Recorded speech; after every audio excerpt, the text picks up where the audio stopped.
Bangladesh's Jamaat-e-Islami, a radical Islamist group, has proposed the creation of an independent Rohingya state in a meeting with Chinese Communist Party or CCP representatives in Dhaka.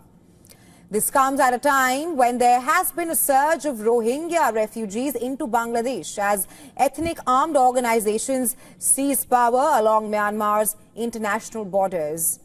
This applies especially to the Arakan army operating in Rakhine state of Myanmar.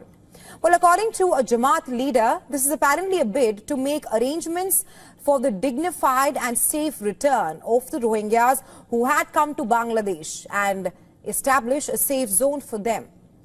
The foreign advisor of Bangladesh's interim government has warned that Bangladesh has been dealing with the Rohingya crisis for a very long time, and a prolonged one could only pose an escalating threat to both Bangladesh and its regional stability. He also said this warrants stronger international action for a durable and lasting solution. As for India, this carries significant geopolitical implications, especially with China's role in the mix and its proximity to Myanmar. Now, since 2017, 1 million Rohingyas have fled to Bangladesh from Myanmar's conflict-ridden Rakhine state. And today, Bangladesh hosts more than 1.3 million Rohingyas in camps at Cox's Bazar. Over the past few years, more and more Rohingyas Muslims have trickled into Bangladesh to escape violence perpetrated by the Myanmar's rebel group, the Arakan army, which continues to take over areas along the border. Now the Arakan army seeks greater autonomy for the Rakhine people in Rakhine state and aims to restore sovereignty of the Arakanese people. But how does it concern India exactly?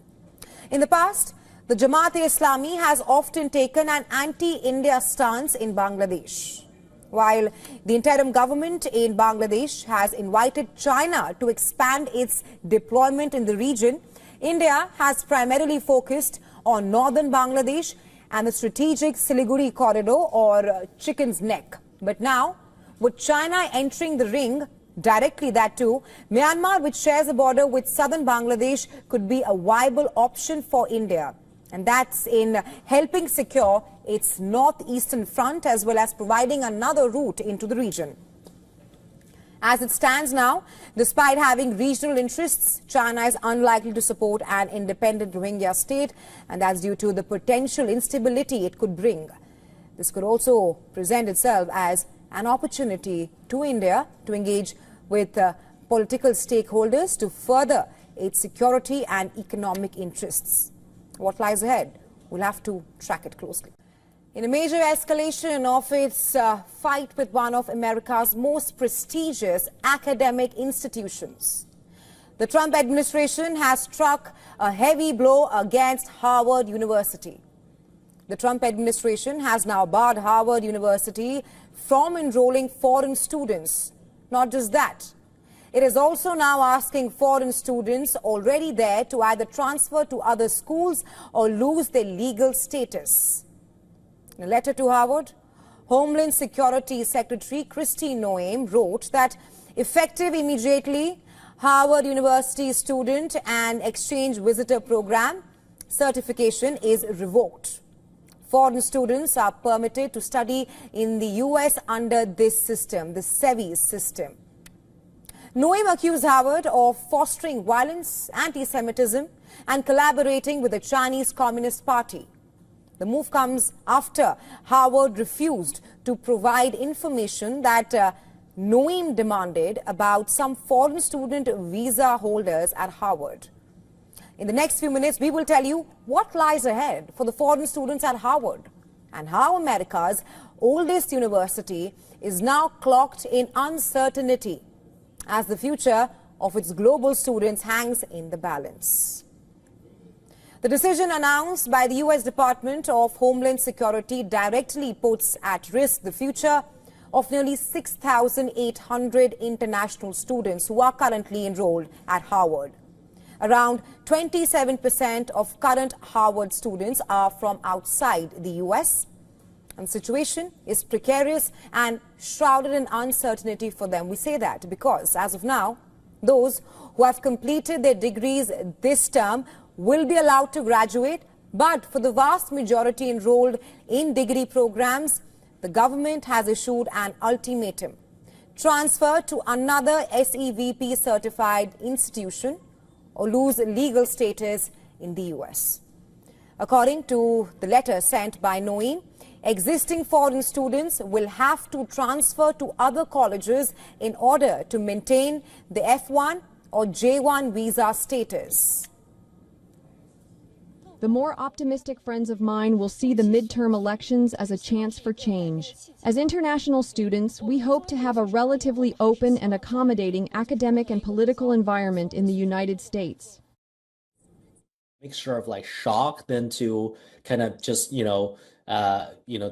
devastation, like frustration, and then uncertainty, anxiety, it's a combination of all of those feelings, I would say, among students in the community right now. What about Indian students? According to Harvard's records, between 500 and 800 Indian students are enrolled each year across various schools and departments at Harvard. And as of now, the current batch, there are 788 Indian students studying at Harvard, mostly in graduate level programs. Many Indians are also enrolled in long-term or multi-year graduate programs. However, all this is turning out to be a nightmare for foreign students, because shifting to another college, another university at this point in the academic calendar assures little more than logistical and an academic misery. Students will first need to scramble to find schools willing to accept them at this point of time, and then secure new I-20 forms. That's the certificate of eligibility for non-immigrant student status. The Ivy League can still reverse the government's ban and enroll foreign students. It has set out 6 conditions and 72 hours.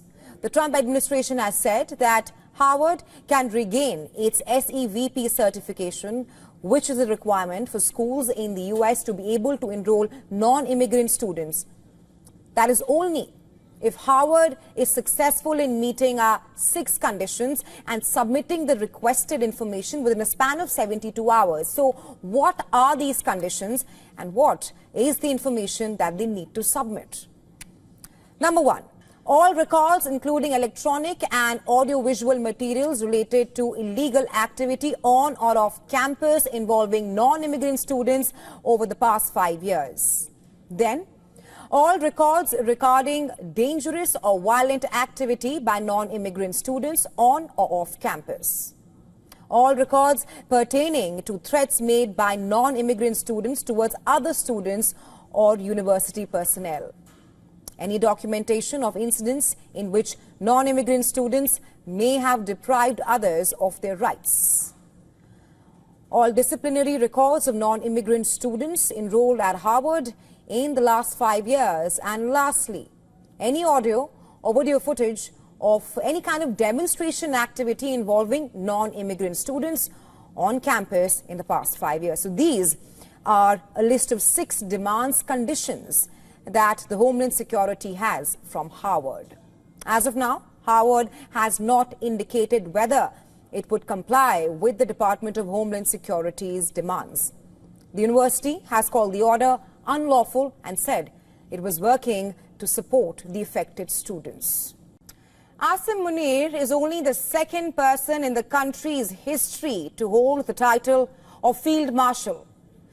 But within hours of him being conferred this rank, Pakistan is split wide open on this elevation. Imran Khan, leader of the largest party in Pakistan Parliament, has mocked the elevation, and a chief minister skipped Munir's function altogether. Sensing the simmering tension, Munir and his men have reportedly started working overtime. But Pakistan is at odds over this elevation that came directly from the Pakistan government, with Prime Minister Shehbaz Sharif's administration signing off on this promotion.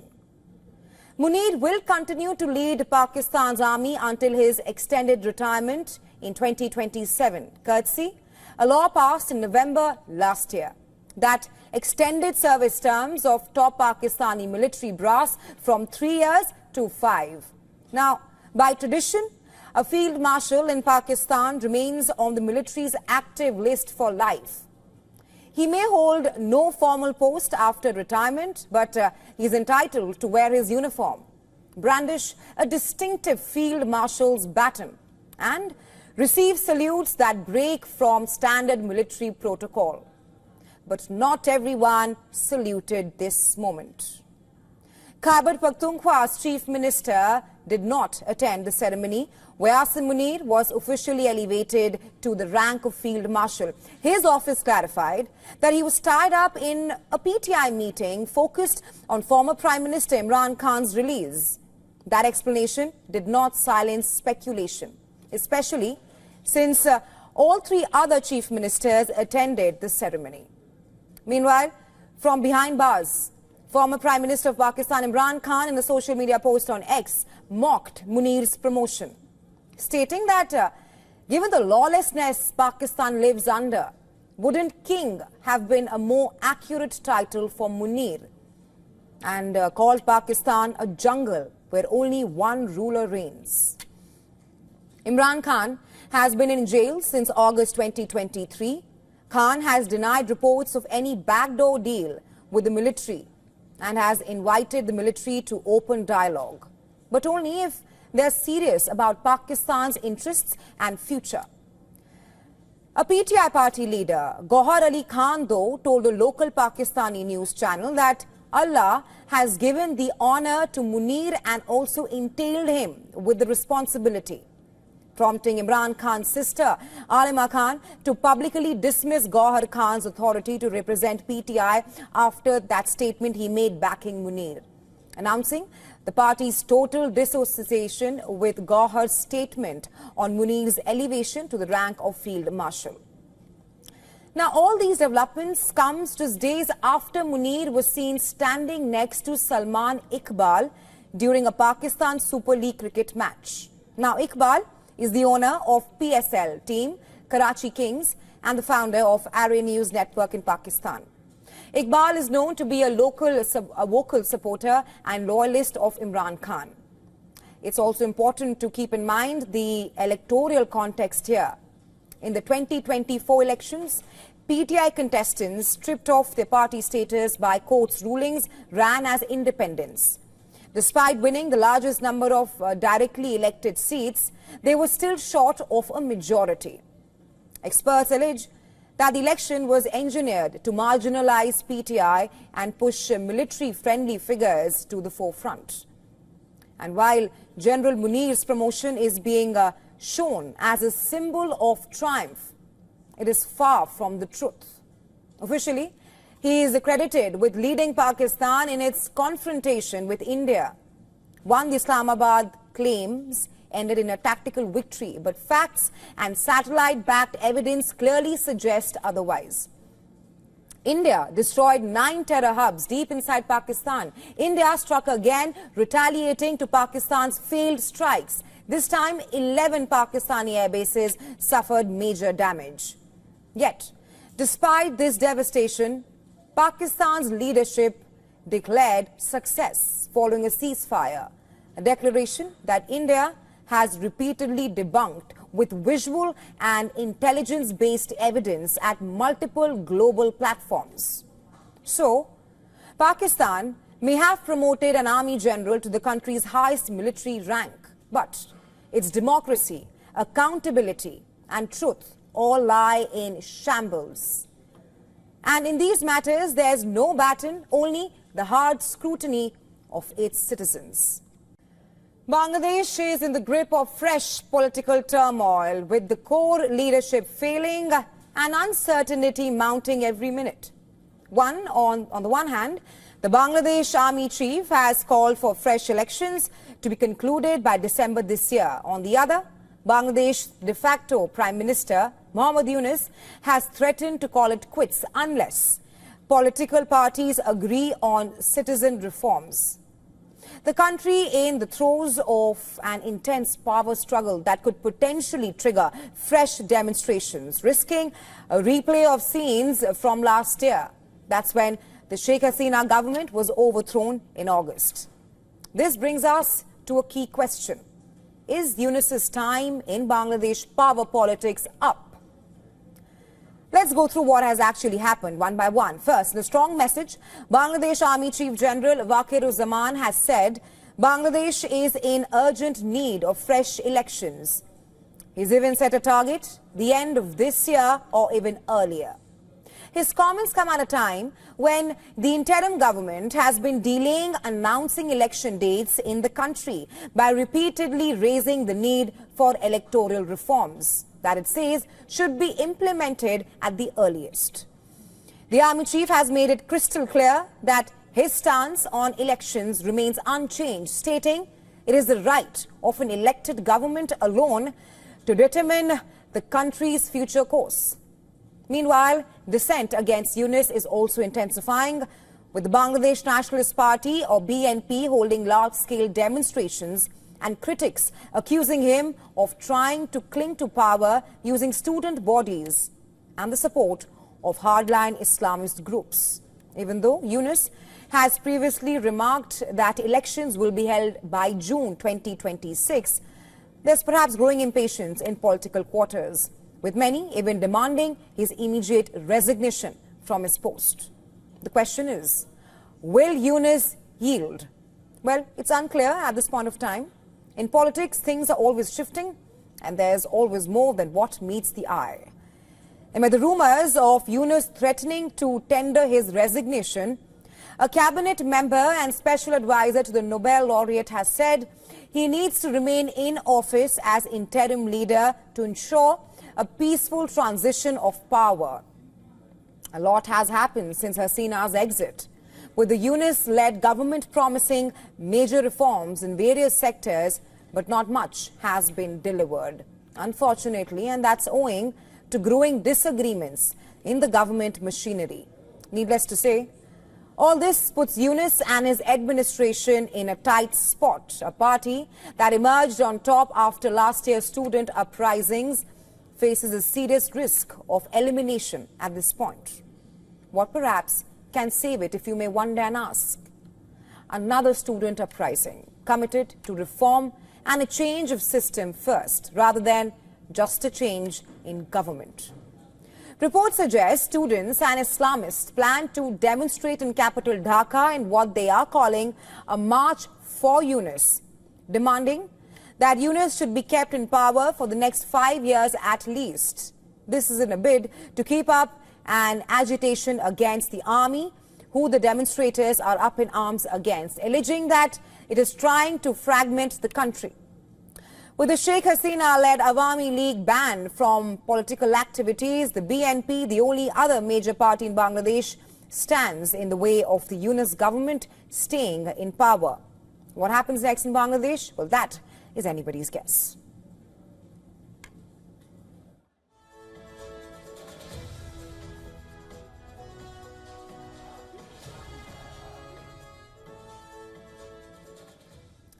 And WION earlier spoke to Ambassador Humayun Kabir, former Foreign Secretary to Bangladesh, to make sense of the issue. We asked him how he looks at the fresh push for elections in Bangladesh, and here's what he had to say on that.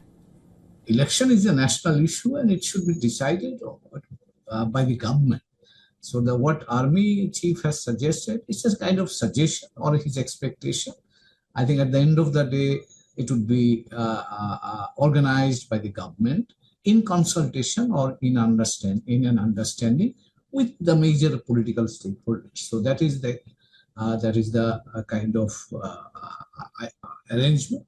And obviously, people have a high expectation for elections because for the last 15 years, 16 years, people didn't have the opportunity to cast their votes. So there is a kind of, you can say, intrinsic demand and expectation from all sectors of people. We also asked him what happens if the polls in Bangladesh get delayed, as the Yunus government prioritizes reforms at this point of time. elections would not only solve the problem, because the kind of problems that Bangladesh has now is a structural problem. Elections were there. I mean, since our independence in 1971, we had election in 73, and subsequently we had number of elections. We want elections so that a sustainable democratic structure can continue